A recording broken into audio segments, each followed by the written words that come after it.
guys, I'm Felicia from Malaysia, and today I'm going to teach you 6 ways to hitchhike in Japan. I've been to Japan like 4 times, and each time when I go to Japan, I go for a month. And during this month, sometimes I would travel to very rural places whereby it's really hard to get public transport and whatsoever. So I have no choice but to hitchhike. So that's how I've learned how to survive through hitchhiking, and here's some method which I found out which was really effective. First, if you're a noob of hitchhike, first in Japan you have to know that you do not hitchhike with like this. I mean, if you watch the movies in America and the States, it's always like this, hitchhiking. But if we tried before for the first time in somewhere Mount Fuji area, and we did this and a lady stopped. The car stopped. Yeah, but guess what she did? Please cross the road. She was telling us, yeah, you may cross the road now. You may cross the road. She thought we were about to cross the road. And back then I couldn't speak any Japanese at all, so it was so hard to communicate, so I just gave up in that way of hitchhiking. And yeah, and another way we then found out was that it doesn't work if you do this. So we got a friend that told us that if to hitchhike you have to do this. You have to write it on a piece of paper by the roadside, your destination. And please, Osaka, this is Osaka. Like, oh shit, it's like mirror, note. Okay, you can see Osaka, bad the writing, okay. But if you write in English, in rural places, people are terrified that you can't speak Japanese. So if you write in the Japanese kanji words, like their kind of words, it's higher in chance. Like, I look Asian, and and I'm a girl, so it was pretty easy. And I can write Chinese, I can speak Chinese, so it's quite easy to write it out for me. So if for you just look at the map or whatsoever, just follow exactly this character, write it on a big piece of board, bold it, not like this thin, bold it up so it's obvious from far, and that is the best way of showing where you get, and the best way of getting hitched, because people know your destination, and it's not very rude because people have the choice to stop. It's not like you're forcing people to stop and fetch you. Get it? Here's another point of where to hitchhike. There's a lot of ways to know where to hitchhike. There's HitchHike Wiki and apps on the phone that you can state where is the best place to hitchhike. There are hitchhikers that gives all these tips up there that you can download. But if you have no apps, no internet, nothing, all you have to do is just use your brains and stand by the main road or a main road where there is a place where the car can stop, a bus stop, 7-Eleven, or it's like the entrance to 7-Eleven, you know, something like that, where they can stop or turn in, or somewhere they can U-turn. It's not like a fast-moving highway, because highway they can't stop. So you have to go where, and also most importantly is which direction where you want to go. Which direction. If you want to go this direction, you make sure it's this direction, because people who goes that direction won't go there.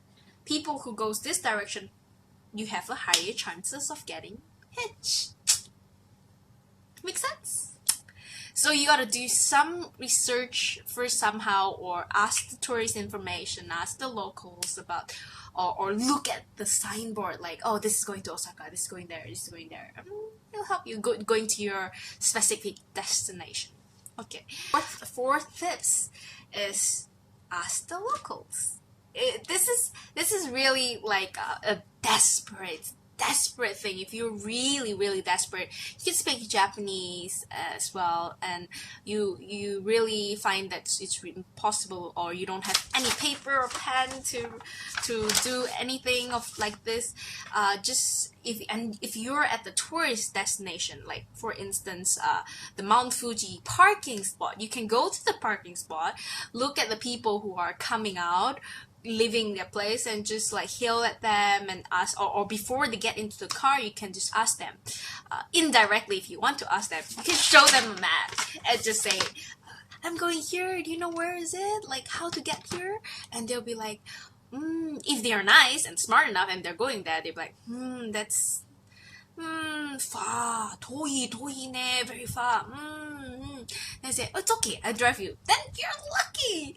If not, it's like, this one, no, it's over there. If they're not keen, they would just say it's over there, and you just go ask somebody else, because not all Japanese can speak English as well. So it's also a way, but it's not very nice by Japanese standards, because you put them on the spot to decide to drive you or not. I mean, that's just some kind of mentality. I mean, some kind of things I think about. So I only do that. I only did when my first time, because I was so desperate. I have no idea. I have no paper and pen. But after that, I learned to use the paper method, and it works effectively. Okay, and the fifth one is common sense. You have to smell. Give your best smile every time you hitchhike. Don't give like an angry face like every time you hitchhike. Like you tip the paper like this. Okay. Another way, other than smiling, you can do sad face. Okay, that might work. You might look a bit pitiful and they might pick you up. Something like that. But not an angry face. Okay, is this angry enough? That's not gonna work. Okay, but the best way to look friendly and smile, and that will work. Last method is to bring a map with you. If you have know this as well, the map is very useful. Like tourist guide, they always have those kind of map. At least you can, and you don't know how to speak Japanese, at least you can point them, this one, okay, and they'll be like, okay, like the hand direction and stuff like that, and then you'll be like, wow, you can just communicate with humans like that, hitchhiking so easy, even though you don't know the language. That's so cool about human communication, body language. So that's all the method that I've taught you about hitchhiking. And honestly, my first time hitchhiking, I really find hard time to communicate because I couldn't speak any Japanese at all, and during the journey it was so boring, and I feel so bad because I couldn't communicate with the local at all. I just I feel so bad, like they're driving me like a driver. So after a while, you know what, hitchhiking forced me to learn Japanese in a quick way, like bam, now I can speak quite fluent with a Japanese, like good conversation. Amazing, huh? So keep up next. I'm gonna talk about how I learned Japanese through hitchhiking in Japan. Thanks for watching, and have a nice day, and good luck with all the hitchhiking. Bye bye. I'm Felicia, and bye bye. Click like, subscribe, comment if you want to add in any stuff or hate mail to me. Thank you. Bye bye.